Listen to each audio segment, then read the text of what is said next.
일어나서 왜 안 해? 자, 하나님의 말씀입니다.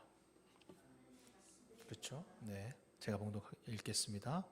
그때에 이스라엘의 왕이 없었고 단지파는 그때 거주할 기업이 땅을 구하는 중이었으니 이는 그들이 이스라엘 지파 중에 그때까지 기업을 분배하지 못하였습니다.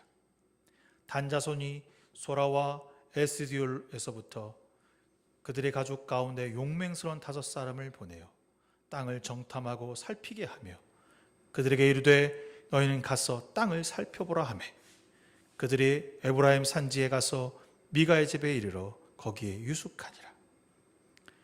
그들이 미가의 집에 있을 때에 그 레위 청년의 음성을 알아듣고 그리로 돌아가서 그에게 이르되 누가 너를 이리로 인도하였으며 내가 여기서 무엇을 하며 여기서 무엇을 얻었느냐 하니 그가 그들에게 이르되 미가가 이러이러하게 나를 대접하고 나를 고용하여 나를 자기의 제사장으로 삼았느니라 하니라. 그들이 이르되 청하건대 우리를 위하여 하나님께 물어보아서 우리가 가는 길에 형통할는지 우리에게 알게 하라 하니 그 제사장이 그들에게 이르되 평안히 가라 너희가 가는 길은 여호와 앞에 있느니라 하니라.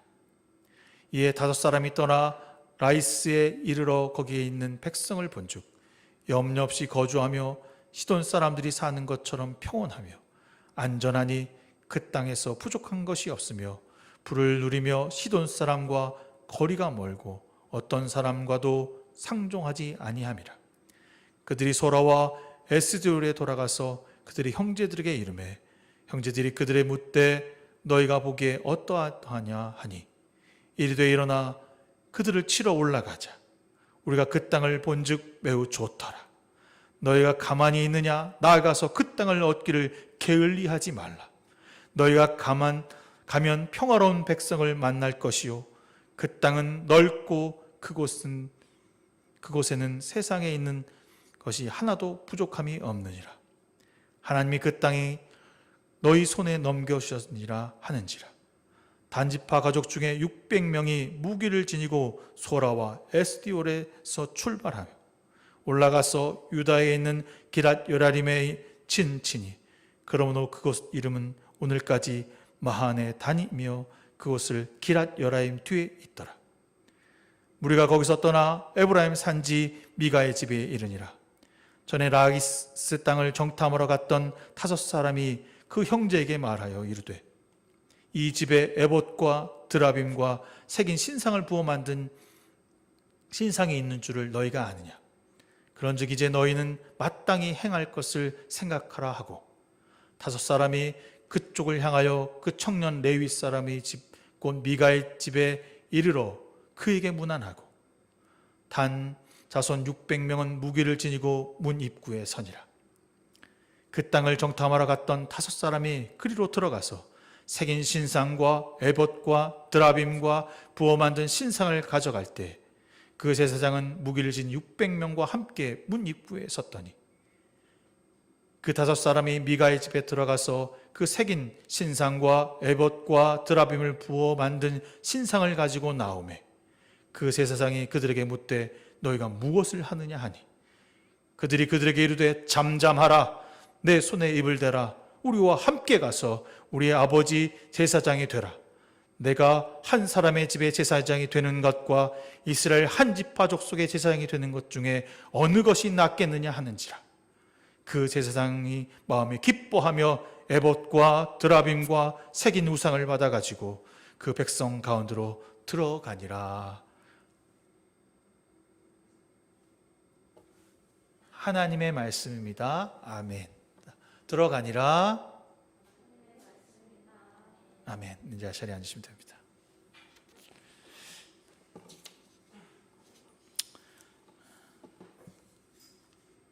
오늘 본문은 원래 앞에 17장부터 시작되는 이야기입니다. 아 맞다.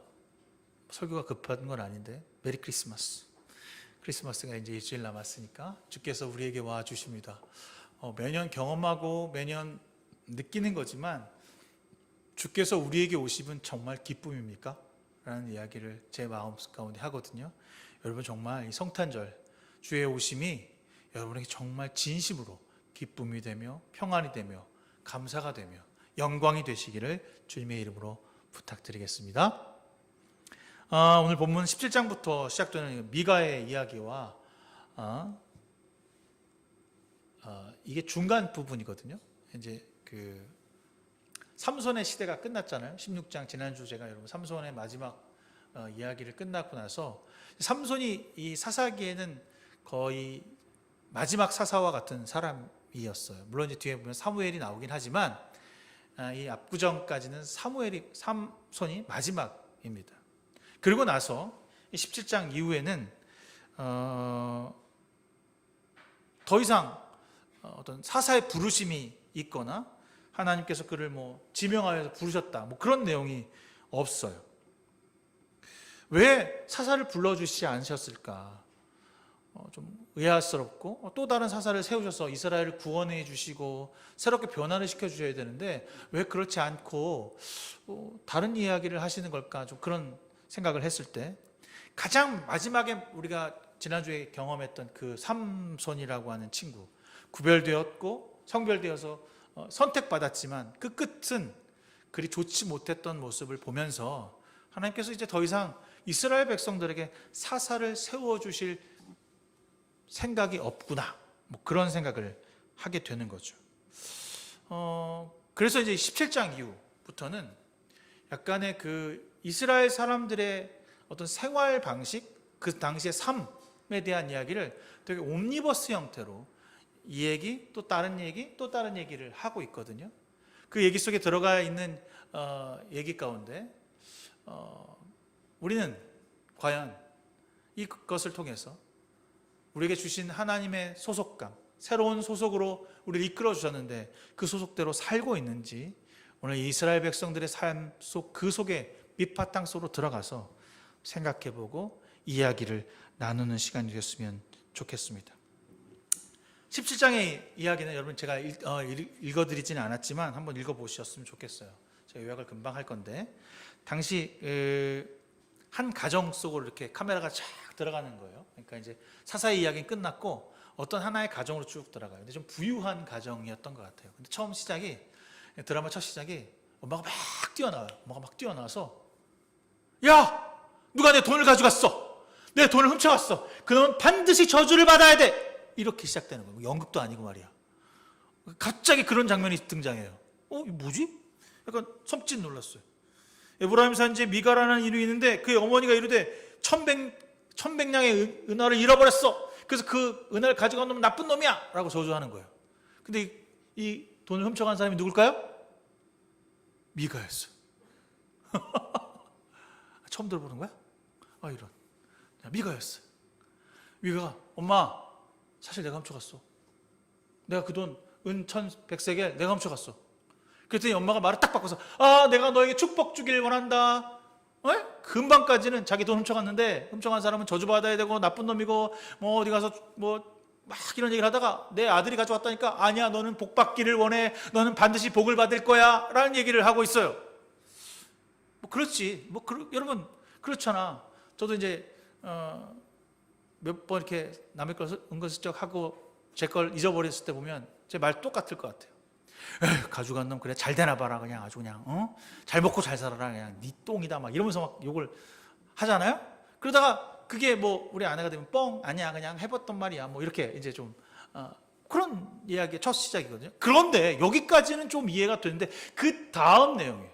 그래서 그 은 100세겔을 은 1,100세겔을 어떻게 하겠다는 겁니까? 이걸 거룩한 곳에 바쳐야겠다는 거예요.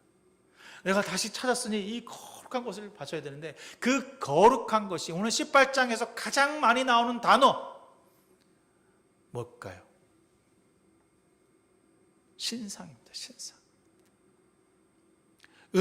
자기의 은을 바쳐다가 나무로 예쁘게 신상을 만들고 그것을 귀에 덧입혀서 거룩한 나의 우상이라고 나의 신이라고 하자고 그 엄마가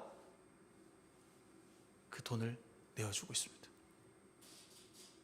드라빔이라고 나오고 오늘 계속했던 드라빔, 에봇, 부어 만든 신상, 이 세 가지, 이거는요 그들이 갖고 있는 부적이고요, 그들이 갖고 있는 신이었습니다. 하나님이 뭐라고 말씀하셨어요? 나 외에 다른 신을 섬기지 말라, 나 외에 다른 것을 새기거나 만들지 말라라고 하는 것을 분명히 가르침을 받았고 분명히 신명기에서 알아들었는데도 불구하고 오늘 여러분 이 가정 속으로 쑥 들어가 보니까 그 가정에 무엇이 있습니까? 자기를 위한 신상을 만들고 은으로 된 신상, 드라빔 이런 걸 가득 세워놓고 자기의 아들을 제사장으로 삼았다라고 하는 것이 17장의 이야기입니다. 자기 미가의 아들 중에 한 명을 제사장으로 삼아서 그것을 관리하게 했다라고 그래요. 더 재밌는 건요, 레위인이 거기를 지나가다가 그 이제 집에 들어갈 거 아닙니까? 그래서 이제 유숙을 하니까 당신 소속이 어디야? 그랬더니 나 레위인이라고. 아 그래? 레위인이야? 아 그러면 우리 집에 제사장이 되죠. 이렇게 얘기해요. 우리 아들보다 당신이 제사장이 돼서 우리에게 복을 내려줘. 하나님께서 우리에게 복 주시도록 당신이 기도도 해주고 예배도 드려주고 함께 해줘. 그리고 내가 너에게 돈도 줄게. 이 레위인 얼마나 사실 기뻤을까요? 당시 제사를 드리지 않으니까 레위인이 갈 데가 없는 거예요. 실로에서 제사를 드리고 하나님께 경배하고 매일같이 하나님의 일을 감당했던 레위인들이 이제 세상에서 제사를 드리지 아니하니까 갈 곳이 없어서 이리저리 떠들고 있을 때 운수 대통의 날이 만난 거예요. 미가의 집에 딱 들렀더니 너를 내가 제사장 삼아줄게.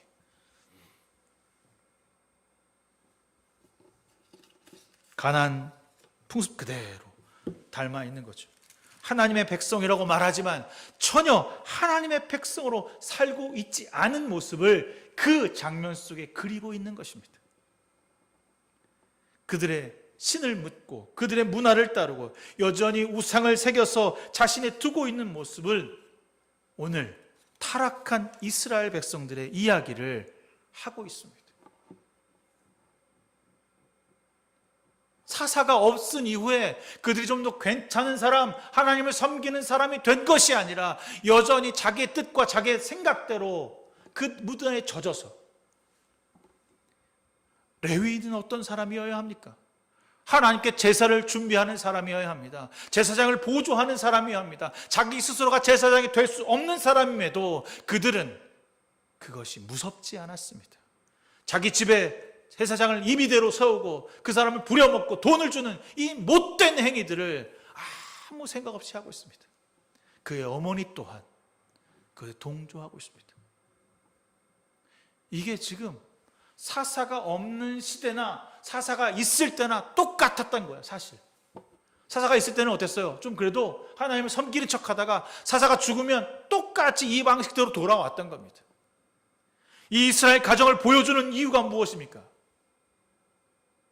하나님에게 악을 행하고 있다라고 하는 이야기를 하고 있는 것이죠.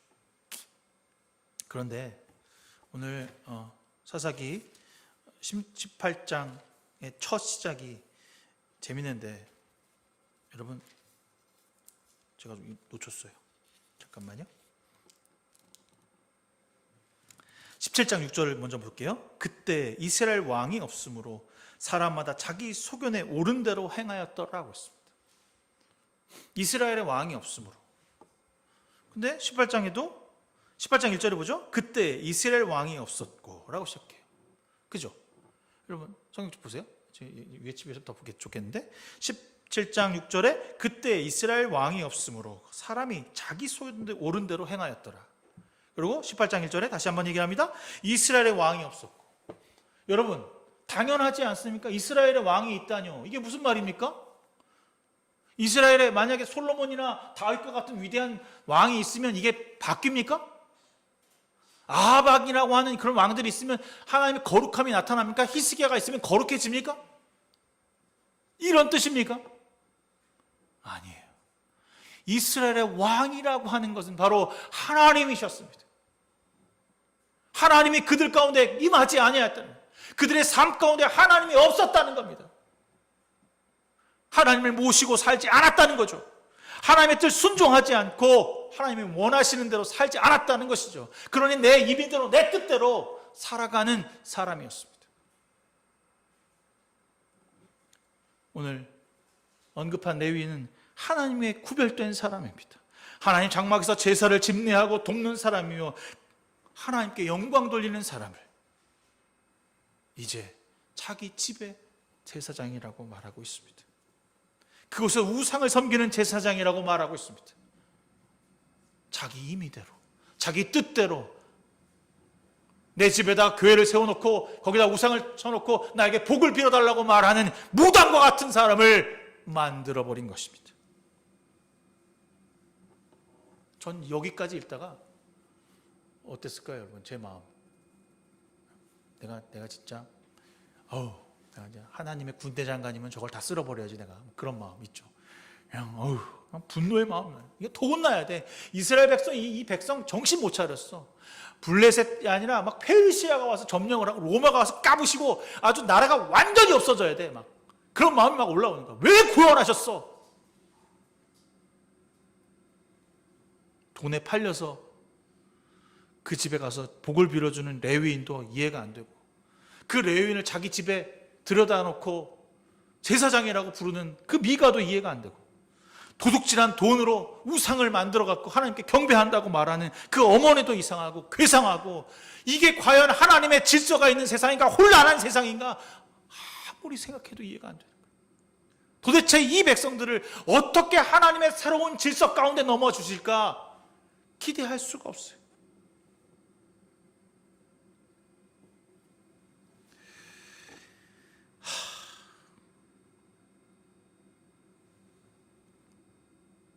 저는 이 본문을 보면서 제가 봤던 건 이거예요.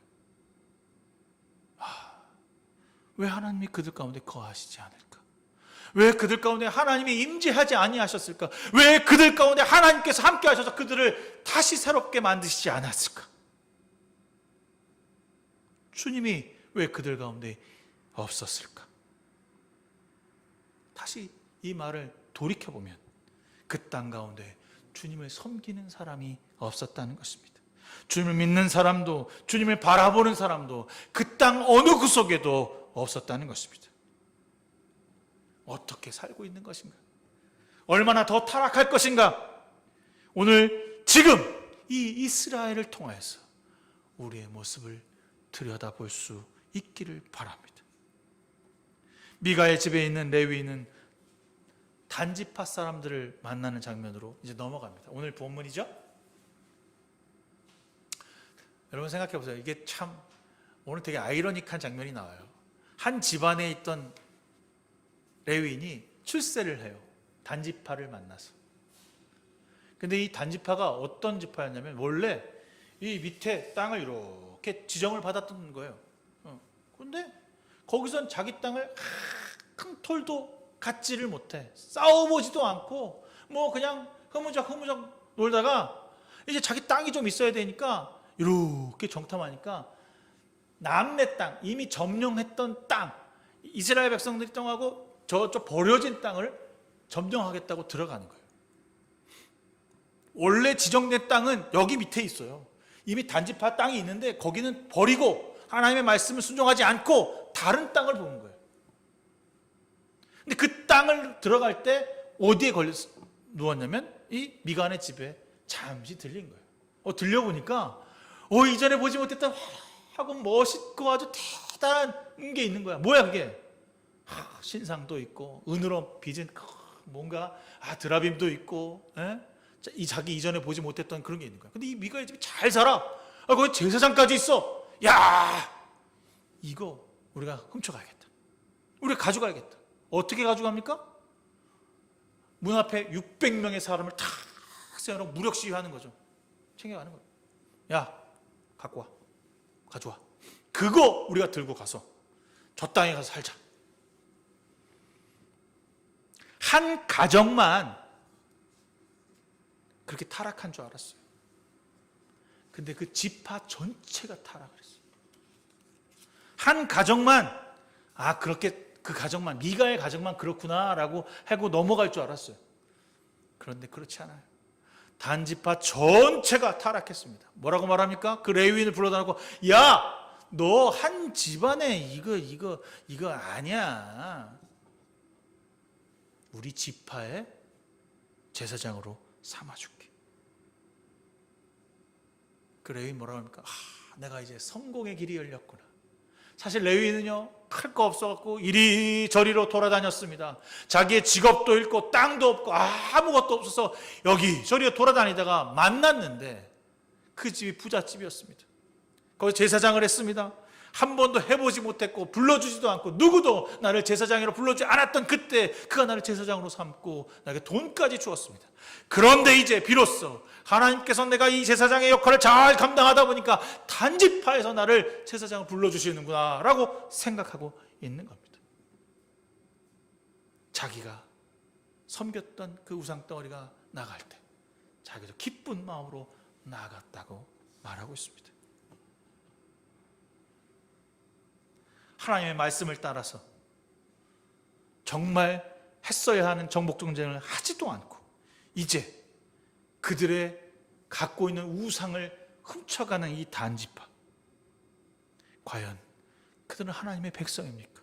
하나님의 새로운 소속을 갖고 있는 백성이 맞습니까? 라고 하는 질문을 하게 됩니다. 여기에다 무슨 말을 더 할 수 있을까요? 어떤 말로 지금의 현실을 말할 수 있을까요? 왜 그들의 삶에는, 그들의 말씀에는, 그들의 마음에는 하나님이 없었던 것일까요? 그토록 나를 떠나지 말고 오직 주의 말씀을 청정하며 순종하라고 그 땅을 정복하고 귀가 뚫어지도록 들었음에도, 하나님의 사사를 통하여 구원을 경험했음에도 그들은 변하지 않았습니다. 하나님의 말씀을 전혀 듣지 않는 백성이라고 하는 사실만 오늘 이 18장에 나와 있는 거죠. 저는 사사기가 되게 거룩한 하나님의 말씀이 쓰여진 것이라고 생각하는 사람들에게 얘기합니다. 타락하고 그들의 민낯을 보여주면서 독자들로 하여금 이것이 하나님 없는 사람들의 모습이다. 너희들에게 내가 새로운 질서와 새로운 명령과 새로운 뜻을 주었으면 그 뜻을 따라가는 사람들이 되지 않는다면 이와 같은 사람이 될 것이다 라고 하는 경고의 메시지가 여기에 담겨져 있는 것입니다.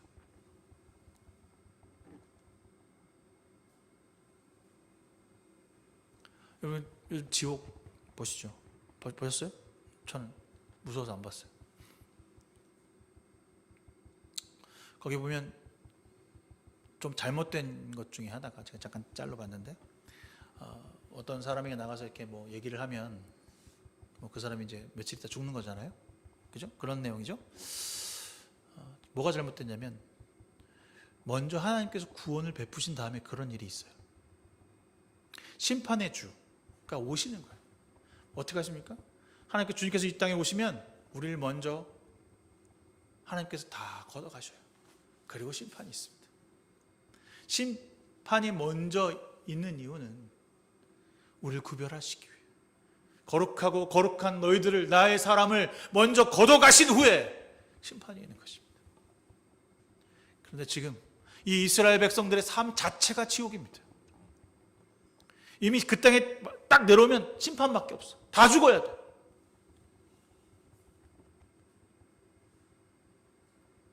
뭐 특정 다수를 불러다가 뭐 언제 죽겠다, 그게 아니라 주님이 오시면 곧바로 심판입니다.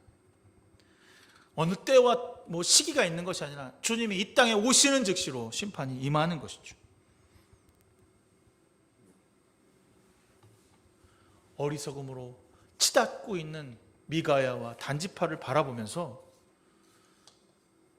우리가 알아야 될 것은, 우리도, 우리 가족도, 우리 공동체도 우리가 의지하고 하는 것, 우리가 지금 붙잡고 있는 것, 그것이 무엇인지 한번 생각해 보세요.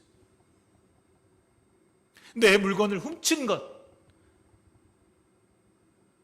그 물건이 왜 훔침을 당하는지조차는 원인을 파악하지 않고 그저 저주하고 나에게 없어진 것에 대한 보상을 받기 위해 그 영혼에게 못된 말을 하고 있는 것입니다. 그런데 똑같이 단지파도 그 미가의 집에서 그 일을 행하고 있습니다. 그들이 붙잡고 싶은 것이 하나님이었다면 그들은 잘못된 선택이었습니다. 여러분이 지금 붙잡아야 할 것이 하나님이라면 여러분께 내어주고 포기하고 여러분이 간직하고 있는 그 우상덩어리와 같은 것들을 박살내야 할 때라고 하는 사실입니다. 온전하게 신뢰할 수 있어야 합니다. 그리고 저 여러분 옆에 오직 주님만이 함께 해달라고 간곡히 부탁할 때가 바로 지금입니다. 전 사사기를 읽으면서 분노의 마음보다 내가 지금 이들과 무엇이 다른가, 내가 이들과 전혀 다를 바가 없다라고 하는 것에 충격을 먹었습니다. 내 집에 있는 드라, 내 집에 있는 에봇, 내 삶에 붙어있는 우상덩어리가 저의 신주단치고 그것을 빼앗기지 않으려고 곱게 간직하여서 어느 누구에게도 보여주지 않아 하나님도 나의 죄를, 나의 우상을 볼 수가 없는 그런 상태가 되어가고 있는 것은 아닌지 여러분 생각해보는 저 여러분 되시기를 부탁드리겠습니다. 제가 오늘 여러분들에게 그 주보에다가 은혜의 창에다가 영어 가사를 하나 써드렸죠. Abide with me, 맞죠? Abide with me, fast fell the eventide, 뭐 이렇게 시작되는 거인데 다한이가 다음 주까지 해석해 올 거야. 모르겠어 뭐라 그랬지. 근데 제가 이제 이 가사 내용을 쭉 한번 저도 영어로 읽어봤거든요. 너무 가사가 좋잖아요. 여러분 이제 읽어보시면 그래요. 근데 이게 오늘 여러분께 제가 좀 못 불렀지만 481장의 원시입니다. 원시, 원래 시에 그거를 이제 우리가 번안해서 건데 우리나라 걸로 바꾸니까 이 느낌이 안 살아. 그렇죠? 여기 보면 이제 정말 간절한 게 있는데 왜 이게 간절하고 재미있고 감명이 깊어지냐면 이 시를 쓴 사람의 이야기가 정말 은혜가 넘쳐나는 이야기예요. 헨리 라이트라고 하는 성공의 신부님이셨거든요. 그 신부님께서 자기의 선배 신부님이 이제 얼마 안 있다 돌아가실 것 같다는 얘기를 듣고 선배님을 병문안을 가게 돼요. 가서 이제 말씀을 나누고 있는데 자기는 죽기가 얼마 안 남았으니까 이제 초임 신부 이제 들어와서 이제 신부를 시작한 성공의 자기 헨리 라이트에게 그런 얘기를 합니다. 내가 평생을 살아보니 사도 바울의 삶을 살아내려고 살았는데 대충 산 것 같다. 너무 대충 산 것 같다. 아마 로마서와 고린도전서에 하나님의 집에 거한다라고 하는 그 얘기를 한 것 같은데 그래서 난 너에게 해주고 싶은 말이 있는데 Abide with me. 내 삶에 주님이 임하시도록 너의 삶에 가까이에 너의 곁에 언제나 주님이 임하시도록 간구하고 간청하는 삶을 살아라 라는 얘기를 듣게 돼요. 그 얘기를 탁 듣고 나서 이제 얼마 있다가 이제 신부님 돌아가시고 집에 와서 이분이 헨리 라이트라고 시를 쓰시는 분이었는데 시를 쫙 썼어요. Abide with me라고 하는 시를 쫙 썼어요. 근데 이 헨리 라이트라는 신부님도 원래 지병이 좀 있으셔서 몸이 많이 아프셨대요.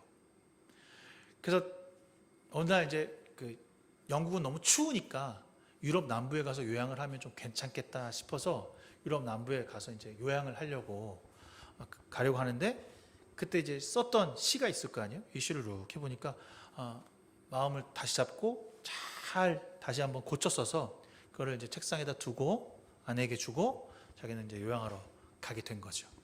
근데 요양하러 가서 끝내는 돌아오지를 못해요. 거의 죽게 됩니다. 그래서 그 찬성 씨가 이제 사람들에 의해서 너무 좋으니까 이 글을 여러분 읽어 아시겠죠? 좋으니까 이렇게 음률이 없이 그냥 이렇게 하고 이제 불려졌던 거예요. 그러던 어느 날 윌리엄 몽크라고 하는 그 작곡가인데 되게 유명하신 분이셨던 것 같아요. 1861년에 그 찬송 씨를 보게 되는데 자기가 한 달 전에 자기 딸 아이를 잃었던 거야.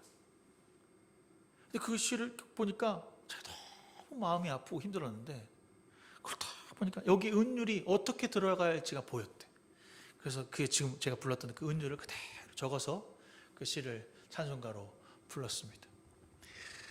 이 찬송은 1910년에 타이타닉이 침몰하면서 그 위에서 울려 퍼졌던 찬송가이기도 하고, 많은 사람들이 전몰장병, 영국이나 오스트레일리아라고 하는 영국 관련 전몰장병을 할 때 이 찬송이 울려 퍼집니다. 또한 마하트마 간디가 너무나도 이 찬송을 좋아해서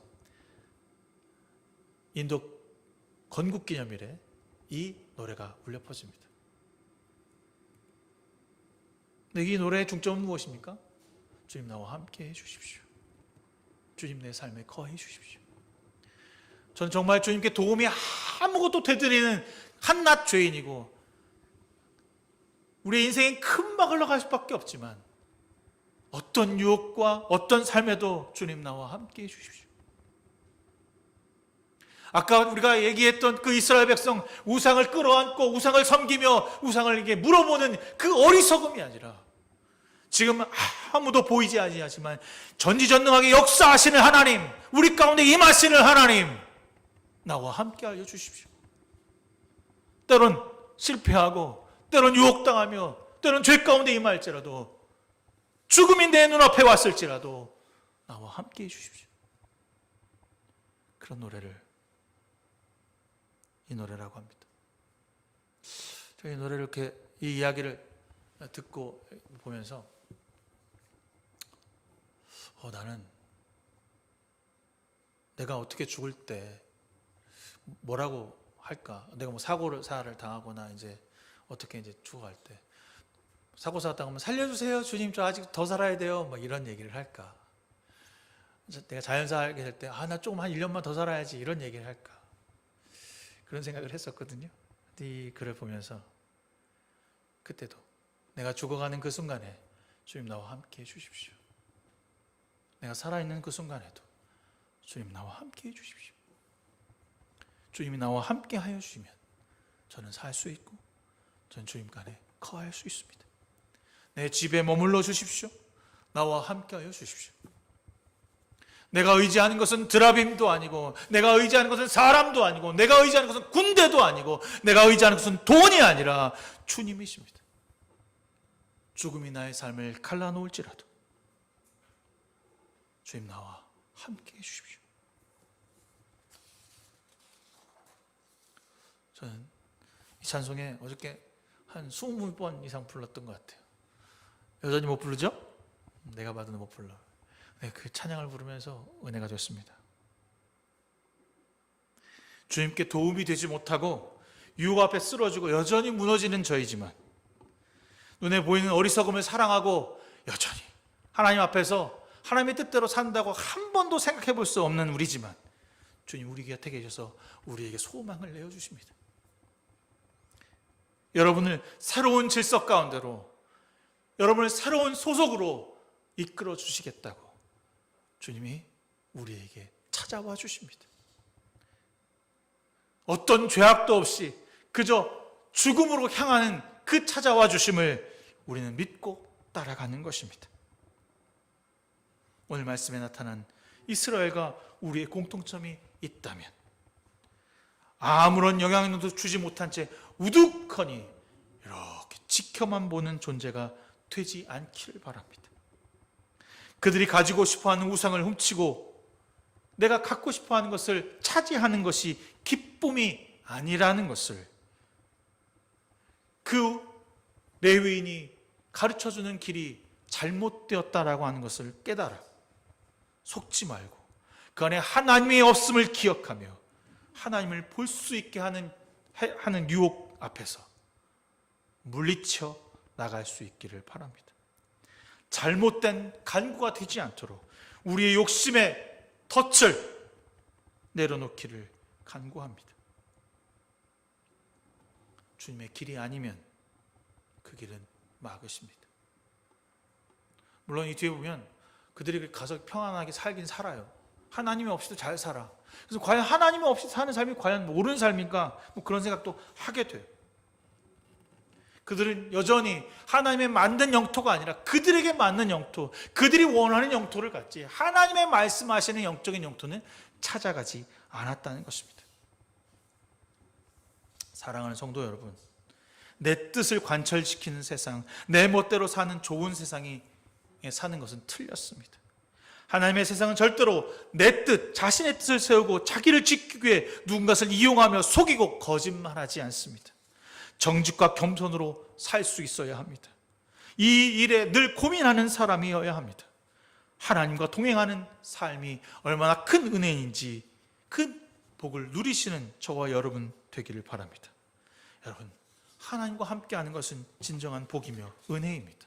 마음껏 누리며 찬양하며 거룩함으로 나가기를 소망합니다. 일상에서 아름다움을 만나고 고난 앞에서 절대로 주님을 놓지 말고 주님 나와 함께 해 주시옵소서, 내가 주님과 가는 길이 복된 길입니다 라고 묵묵히 주님과 함께 걸어나가는 저와 여러분 되기를 주님의 이름으로 축원합니다. 제가 원래는 이걸 어저께 부르면서 영어로 한번 불러봐야겠다고 생각은 했지만 여전히 언제나 생각만 해요. 여러분 우리 오후에 한번 틀어놓고 이 노래를 불러봤으면 좋겠는데, 축구를 좋아하는 다은이도 알겠지만 영국에서 가장 유명한 축제 중에 하나가, 축구 축제 중에 하나가 영국 FA컵 결승전입니다. 그 결승전에 이 노래가 울려 퍼집니다. 영국은 믿음의 나라가 아닙니다. 믿지 않는 사람이 더 많습니다. 아마 그들은 그냥 전장에 나가는 사람들에 대한 어떤 위로의 이야기인지 모르겠지만 저는 그것을 들으면서 하나님 나와 함께 하시는구나 라는 사실을 깨닫게 되었습니다. 스포츠 쇼에 처음에 시작해서 그들 하나님 믿는 백성이라고 하는 것이 아니라 저는 그것을 보면서 축구가 아니라 하나님이 우선순위 되는 나라가 되어야 한다는 것이 무엇인지 그들이 그것을 깨닫고 있는지 보게 됩니다. 사랑하는 성도 여러분, 주님과 여러분 함께 하십니다. 그래서 주님이 여러분에게 와 주실 것입니다. 다음 주에 성탄 예배를 드리며 함께하는 시간을 가질 때, 이제 연말을 앞두고 어떻게 우리가 살아가야 할지를 고민할 때 주님이 여러분의 길을 알려주실 것입니다. 미가야처럼 단지파처럼 억지로 마구잡이로 살아가는 인생이 아니라 우리의 모든 것을 주님께 의탁하는 삶으로 살아가는 저와 여러분 되기를 주님의 이름으로 축원합니다. 좋으신 하나님, 새로운 소속을 우리에게 선물하시기 위해 이 땅에 오셨음을 알고 있습니다. 새로운 소속을 갖기 위해 우리의 옷을 찢고 우리의 삶을 내려놓고 우리의 옛 사람을 내어버리며 다시 하나님의 사람으로 거듭나서 하나님이 말씀하시는 땅을 정복하며 하나님 말씀하시는 것에 섬김이 있는 주님의 도구가 되게 하여 주시옵소서. 그리하여서 어떤 일보다 무엇보다 하나님께 영광이 되며 이 땅에 평화를 이루어가는 주님의 자녀로 성숙하게 하여 주시옵소서. 예수님의 이름으로 간절히 기도드렸사옵나이다. 아멘. 오늘 우리 헌금 찬송은 이제 크리스마스 시즌에서 108장 함께 찬송하면서 준비한 예물 주 앞에 드렸으면 좋겠습니다. 108장입니다.